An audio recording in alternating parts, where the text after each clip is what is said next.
go over this page again, the structure of ad agencies. It's on page 392.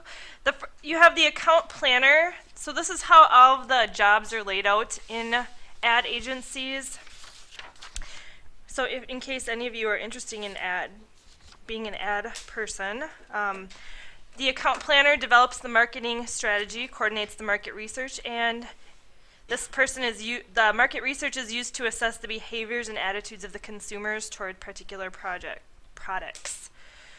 The methods include demographics, psychographics, focus groups, and values and lifestyle strategy. So make sure you know what these different terms mean, because there are some quiz questions about that. The demographics study the age, gender, occupation, ethnicity, and education and income. The psychographics is a research approach that categorizes consumers according to their attitudes, beliefs, interests, and motivations.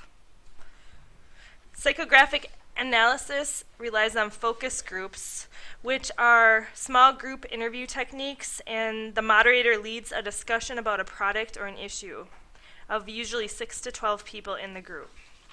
And then finally, values and lifestyle strategy uses questionnaires, and these research measure the psychological factors and divided consumers into types. The VALS or VALS research assumes that not every product suits every consumer and encourages advertisers to vary their sales slants to find niche markets. So like we talked about yesterday, and I was talking about this to Ryan. Ryan, you made the video. Nike's going to advertise a lot differently on ESPN than it will on Lifetime or O. Nike will have commercials on all of those types of channels, but they will change the commercial to target that niche market that they're focusing on. It might even be the same type of shoe, but the commercial looks different, or the same type of product. The next department is the creative development department.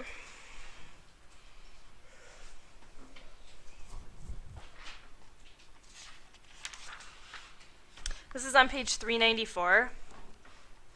In the creative development department, teams of writers and artists, many who regard ads as commercial art form, make up the nerve of the center of advertising. The creative department outlines the rough sketches for print and online ads and then develops the words and graphics. For radio, the creative side prepares the working script. You guys were just talking about the script. Generates ideas for everything from choosing the narrator's voice to determining background sound effects.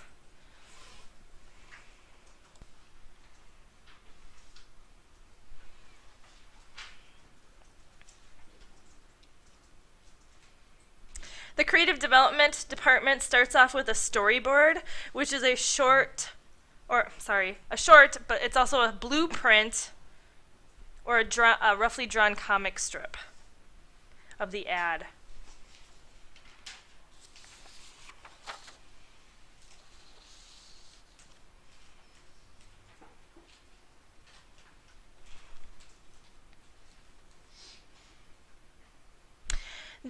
For the digital media, the creative team may develop websites, interactive tools, flash games, downloads, and viral marketing. Viral marketing are short videos and other content that marketers hope to use to quickly gain widespread attention as users share it with friends online or by word of mouth.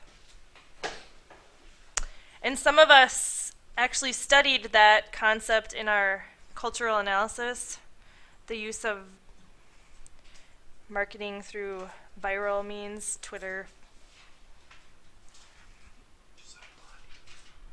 Josiah, you did that, didn't you?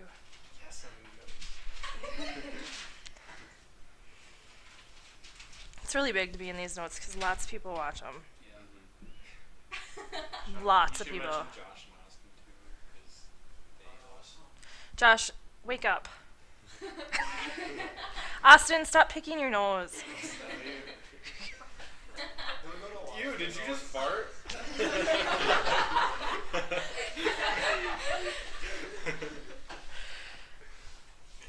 Okay, so creativity, the point is that it takes a lot of creative juices to kind of get these advertisements in the viewers to actually appeal to them. So the creative department is very, very important in an advertising agency.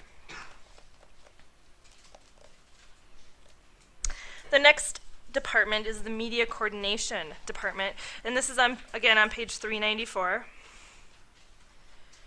Ad agency media departments are staffed by media planners and media buyers. Media buyers are people who choose and purchase the types of media that are best suited to carry a client's ads. They look for how that they're going to reach the targeted audience, and then they measure the effectiveness of the ad placements. So look at Procter & Gamble, which is the current world's leading advertiser. It displays more than 300 major brands. Most of them are household products like Crest toothpaste, Huggies diapers. And a lot of the ads are on TV shows viewed primarily by women. When it tries to reach the male viewers, media buyers encourage beer advertisers to spend their ad budgets on cable and network sports programming, even talk radio or sports magazines.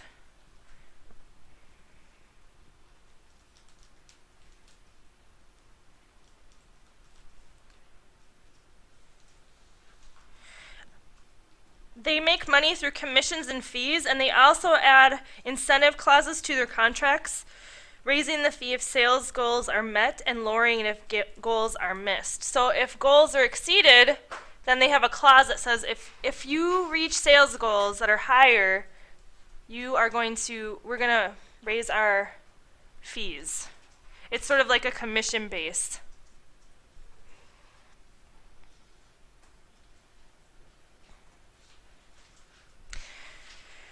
These incentive clauses, while they seem like they would be a natural way for advertising companies to raise money, they also create what's called saturation advertising.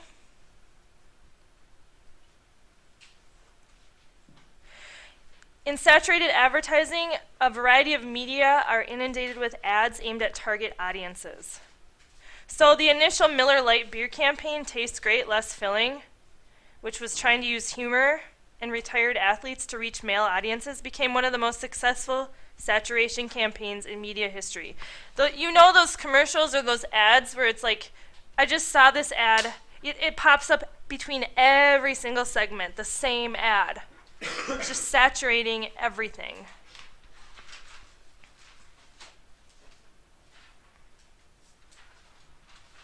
This particular ad, the Miller Lite, ran from 1973 to 1991.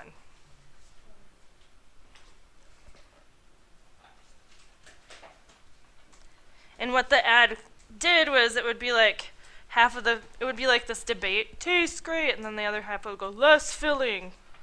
Does anybody remember that? I'll have to show you. Yeah, were you guys even born yet? No, 96, I think. Oh, shut.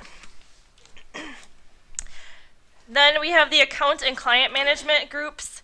These are the client liaisons or account executives, and they're responsible for bringing in new business and managing the accounts of established clients. They have to oversee budgets and they research the creative and media planning work that's done on the campaigns. And then this department also oversees the new ads. And then the reason they do this is because lots of clients will bid for the same ad.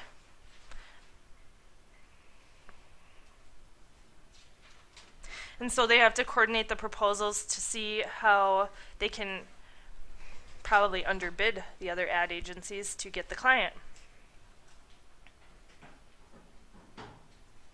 There's a lot of advertising, or there's a lot of money to be made in advertising, so it's a very big business.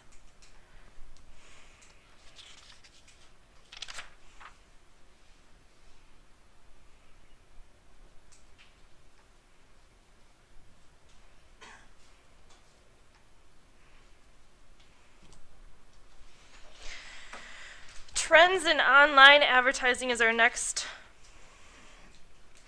major topic. This is on page 396.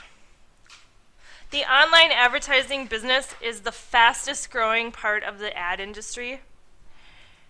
The specialization is in banner and pop-up ads.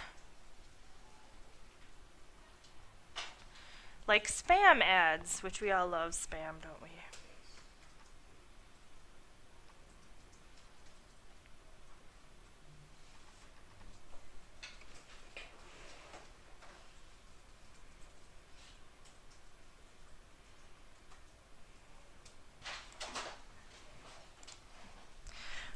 So their interstitial ads are ads that pop up in a new screen in Windows in a window, and users click to the new web page. Then we have spam, which comes in emails, and it's 80% of email messages are spam. Annoying. Paid search advertising is another dominant form of web advertising. The original version was to provide impartial search results. Search sites such as Google, Yahoo, and now Bing have quietly morphed into advertising companies. They sell sponsored links associated with search terms and distribute ads online to affiliated web pages. In 2004, digital ads accounted for just 4% of global ad spending, but by 2012, the internet had gained an 18% share of worldwide ad spending. This is on page 396.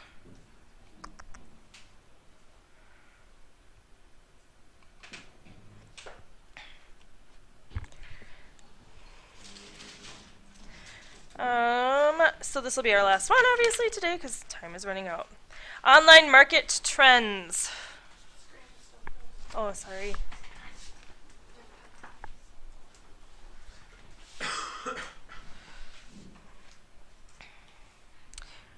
The online advertising business is the fastest growing part of the ad industry, and the market trends.